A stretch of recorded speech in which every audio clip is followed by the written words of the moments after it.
this video, we're gonna give you the full history behind one of Invincible's most tragic villains, Powerplex. There are major spoilers ahead. You have been warned. Who is Powerplex? We're gonna be straight with you. Powerplex might not seem like the kind of guy who you'd think would be an instant breakthrough character in Kirkman, Walker, and Otley's Invincible universe. After all, he just seems like your ordinary run-of-the-mill superpowered dude at first glance. It doesn't help that his power overall is what you might call generic. You can think of Powerplex as someone who more or less shares the same abilities as other superheroes and villains like Marvel's Carol Danvers or Sebastian Shaw. That is to say, he has the ability to absorb energy and throw it right back at you. In other words, our boy Powerplex is the kind of mass vigilante who's adept at the classic rope-a-dope school of fighting. Simply put, he has to get hit first before he gets enough juice to take you down. This is the same energy absorption power that also grants him a degree of durability. He's a tank who can take a beating. On top of that, Powerplex also has the ability to shoot out bolts of electricity. Now, this particular ability isn't exactly innate to him, since it's a perk he gets from his personal supersuit, which happens to be laced with bio-therm discs. Powerplex's descent. Like most origin stories, Scott Duvall was just a simple guy living in the United States before he became the costume vigilante known as Powerplex. He had a sister named Jessica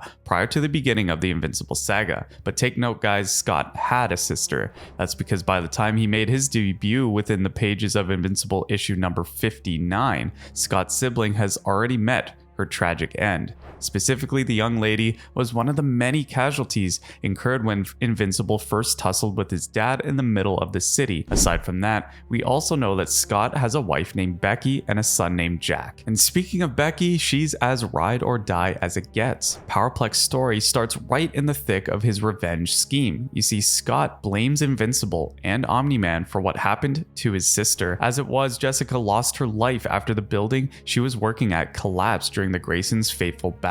This understandably drove Scott to a life of revenge. It wasn't some spur-of-the-moment thing too. That's because we find out that Scott was already rehearsing everything he was planning to tell Invincible when they first met. Becky was well aware of her husband's plans to take out Mark Grayson and gave Scott her blessing to pursue his revenge scheme. To get powerful enough to go toe-to-toe with Invincible, Scott has been continually stealing the bio-therm discs from the Pentagon in order to help him further control his innate ability to absorb energy. Then came the big day. Scott was ready. In fact, he wasn't Scott anymore. He was now the vengeful villain, Powerplex. Powerplex's first attempt at getting back at Mark didn't go exactly as planned. First on his list was to, of course, grab Invincible's attention in order to put hands on him. But instead of getting Mark, Scott got one of the Guardians of the Globe, Shapesmith. So when this happened, Scott had no choice but to fight with the Martian superhero. It went by quickly as Powerplex easily folded Shapesmith to go and retreat after absorbing one of his kicks and firing the stored energy back at the guy. On the plus side, at least Shapesmith was willing to transform himself into Invincible to appease the villain, but this only got Powerplex more angry. His original plan went awry. After that, Becky even gave him an earful for failing to get Invincible. But Scott was determined. There was no quitting for a guy like this.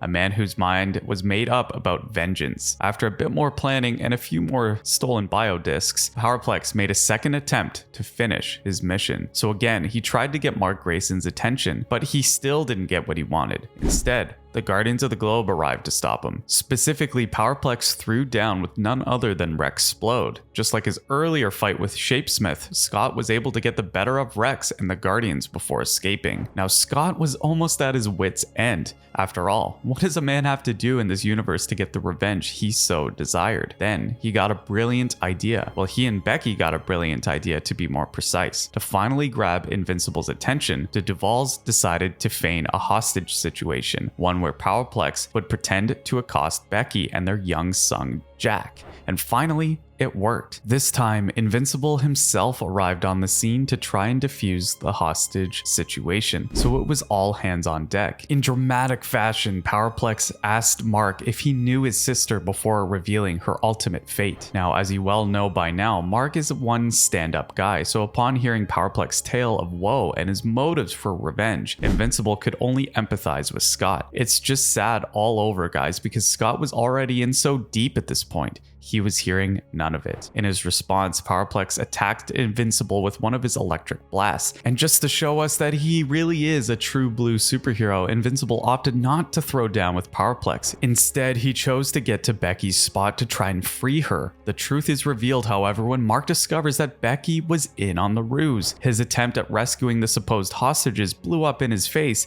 and Invincible ended up getting accosted by Powerplex. From there, Scott decided to give Invincible a hard beating that he neither wanted nor deserved. All the while, Becky watched in celebration after their family finally got what they wanted. It wouldn't last long, however, and the immediate consequences of this particular chapter in Scott's life would be even more tragic. You see, Powerplex got so carried away giving Invincible the beating he thought he deserved that he literally ended up frying his wife and son in the heat of the moment. And like we said earlier, Scott was already too far gone, so he started blaming Invincible for this misfortune yet again. Mark, seeing all this senseless tragedy, could only apologize to his opponent, even knowing it wasn't his fault at all, because that's what heroes do. Eventually, Invincible was able to check Powerplex's powers and find a hole in his game. Particularly, Mark trapped Scott in a clinch to force him to expend all his stored energy. And believe us when we say that this is one of the most heart-wrenching scenes in the series, as Scott mourns his family while Mark commiserates with his supposed enemy. In the end, Powerplex's rampage was stopped. Still, he vowed that Invincible would one day pay for everything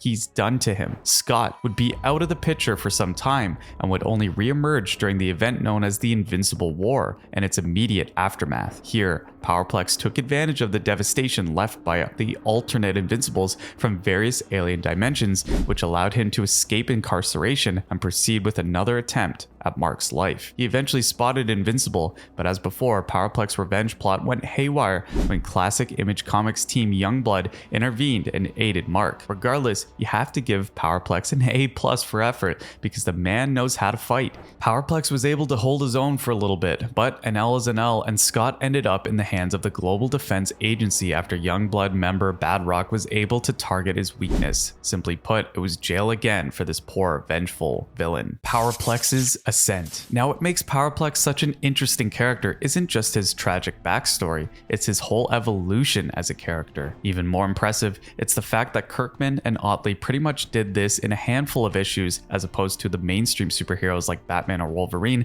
having the same shtick for more than half a century now. Scott's evolution as a character was in full spades when he turned from your regular supervillain bent on revenge to an actual force for good. You see, Cecil Stedman, the legendary head of the Global Defense Agency, saw Scott's potential to be on the side of angels. So the old man invited him to become a part of the superhero group called the Actioneers, an offer that Powerplex accepted. Still, despite finally becoming a superhero, the call of vengeance remained loud inside Scott's head. His hatred for Invincible only got reignited when he caught wind about how Mark's most recent fight with the supervillain Dinosaurus ended up laying waste to Las Vegas. Understandable, because things like this tend to ignite traumatic memories within a person, namely Jessica's demise. So when Scott managed to get his sights on Mark, you know exactly what happened next. Another fight. Sure, it's unsurprising that Scott would end up in jail yet again, but what happened in between is the stuff that makes us love comics. Truly proving that he's not just some guy in tights beating bad guys, Invincible saw this confrontation as a teachable moment for Scott. In the middle of their fight, Mark opened up about how each and every death caused by his career as a crime fighter was a burden that he had to live with. And sometimes you just need to rip the band-aid off to allow wounds to heal. That's exactly what Mark did when he made Powerplex realize how Becky and Jack's untimely end wasn't his fault, it was Scott's. Realizing the error of his ways, Scott broke down. More importantly, it allowed him to finally move on and let go of his vendetta against Invincible. Scott would be imprisoned again, but he'd get another chance at proving his superheroic chops when he joined the likes of Monster Girl to fend off an impending invasion of Earth by the alien race known as the Flaxans. All in all, looking at Powerplex's story is a wonderful lesson in redemption and how to actually make a good mainstream superhero character. He's not just the most powerful superhuman out there, hell, he's not even the most unique, but one thing's for sure, Scott's story is one of the most gut-wrenching, heartbreaking, and ultimately glorious character arcs in Invincible. The last time we see Powerplex was during the Death of Everyone arc. It was a super minor cameo where Scott was one of the troves of people who saw Invincible's apparent demise broadcast on live TV.